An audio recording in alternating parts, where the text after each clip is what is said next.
শুভ সকাল বন্ধুরা, লাইফস্টাইল মেনুয়ালে সবাইকে স্বাগতম। আজকে মঙ্গলবার, কয় তারিখ? আগস্টের 11 তারিখ। কালকে ভিডিও করতে গেছিলাম, কিন্তু ভিডিও করতে পারিনি। নাতি একটু দিকদারি করছিল, আর করা হয়নি। তো এখন আবার শুরু করলাম। কালকে খুব দিকদারি করেছে, পেটের একটু সমস্যা হচ্ছিল, দিকদারি করছিল, সারাদিন দিকদারি করেছে, আর করতে পারিনি। তো আজকে আবার শুরু করলাম, দেখি পারি কিনা। যে কান্না শুরু করেছে, ভোরবেলা হলে মাসিদের কাছে চলে আসে, রাত্রেবেলা তো কোনো রকমের শুধু থাকে মা বাবার কাছে, আর ভোরে মাসিদেরকে দরকার পড়ে। তো রান্না বসিয়েছি, ভাত হচ্ছে, আর দিকে মাছ ভাজা করছি, পার্শে মাছ ভাজা করছি। মাছগুলো ভেঙে যাচ্ছে।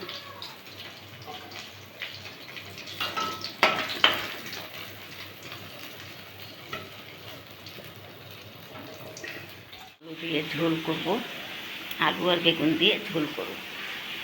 বেশি ঝোলও করবো না, বেশি মাখা মাখাও করবো না, দুটো নিয়ে বসে আছে।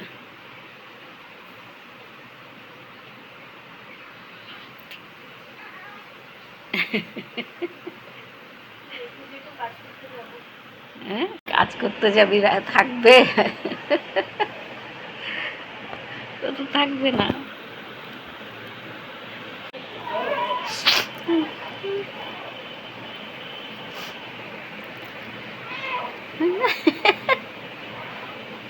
খাবে মনে হয়, দিদি ভাইয়ের কাছে দিয়ে খাবে। এই যে মাছের ঝোল করলাম, ওল কচু সেদ্ধ করেছি, মাখবো খাওয়ার আগে। ফল কেটে রেখেছি। মেয়েরা চলে গেল অফিসে, আর আমি উপরে কাপড় শুকোতে দিয়ে আসলাম। মেয়ে ওয়াশিং মেশিনে দিয়ে গেছিলো, এখন শুকাতে দিয়ে আসলাম। রোদটা সেরকম নেই, কিন্তু তাও কম নেই, তো ওই জন্য রোদে দিয়ে আসলাম। এখন যাই, হাতে সেক দেব, হাতে সেক দিয়ে তারপর ব্যায়াম করতে হবে। আগে সেক দিয়ে নি। 10টা 4 হয়ে গেছে, অনেক দেরি হয়ে গেছে। নাতিকে ঘুম পাড়াতে পারতাম, নিজেও ঘুমিয়ে পড়েছিলাম একটু। তো এখন সেকটা দিয়ে নিই, দিয়ে তারপরে বাকি কাজগুলো করব।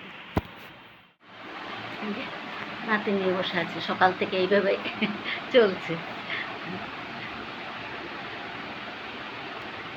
সকাল থেকে ভোর 5:30টার থেকে মেয়েরা কোনো রকমে নেই, যতক্ষণ অবধি অফিসে যায় না, তারপরের থেকে এই যে রাত্রে মা ঘুমাতে পারে না। টিফিন খাওয়া হয়ে গেছে, এখন বিছনাটা উঠাবো, উঠিয়ে রান্নাঘর পরিষ্কার করব। একটু বসি, এটা বিছনাটা উঠিয়ে বসি, তারপর রান্নাঘর পরিষ্কার করব। রান্নাঘর পরিষ্কার করলেই পুচুটার আমার পুচকোর কাপড় চোপড়গুলো আছে, এগুলো ধোবো, ব্যাস হয়ে যাবে। বিছনাটা উঠিয়ে কিছুক্ষণ বসি। রান্নাঘর পরিষ্কার করা হয়ে গেছে, আর এদিকে বোতল টোতলগুলো ভরে রাখলাম জলের। আর বড় মেয়ে নাতির দুটো জামা ছিল, এগুলো ধুয়ে রাখলাম।